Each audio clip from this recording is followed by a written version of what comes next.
প্রিয় শ্রোতা বন্ধুরা, আজ আমরা কথা বলবো হলিউডের এক জনপ্রিয় অভিনেত্রী অ্যালেক্সান্ড্রা ড্যাডারিও নিয়ে। তার অসাধারণ নীল চোখ আর মোহময় হাসি দিয়ে লক্ষ লক্ষ দর্শকের মন জয় করেছেন এই তারকা। অ্যালেক্সান্ড্রা আনা ড্যাডারিও 1986 সালের 16 মার্চ নিউ ইয়র্ক সিটিতে জন্মগ্রহণ করেন। তার বাবা রিচার্ড ড্যাডারিও একজন প্রসিকিউটর এবং নিউ ইয়র্ক পুলিশের কাউন্টার টেরোরিজম ইউনিটের প্রধান ছিলেন, আর মা ক্রিস্টিনা একজন আইনজীবী। তার ভাই ম্যাথিউ ড্যাডারিও এবং বোন ক্যাথারিনও অভিনয় জগতে যুক্ত। ছোটবেলা থেকেই অভিনয়ের প্রতি আগ্রহ ছিল অ্যালেক্সান্ড্রার।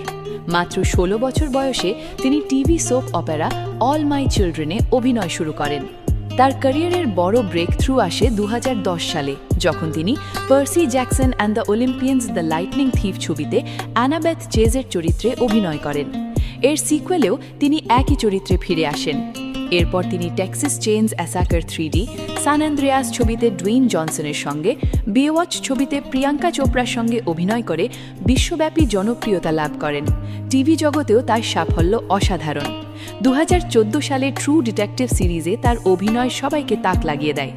কিন্তু সত্যিকারের প্রশংসা আসে 2021 সালে HBOর দ্য হোয়াইট লোটাস সিরিজে রাচেল প্যাটন চরিত্রে অভিনয় করে।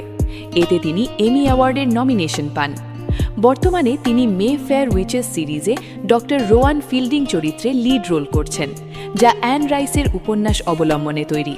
ব্যক্তিগত জীবনে অ্যালেক্সান্ড্রা 2022 সালে প্রডিউসার অ্যান্ড্রু ফর্মকে বিয়ে করেন।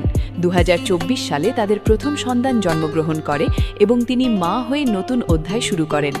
তিনি মানসিক স্বাস্থ্য নিয়ে সচেতনতা ছড়ান এবং স্কুবা ডাইভিংয়ের শখ রাখেন।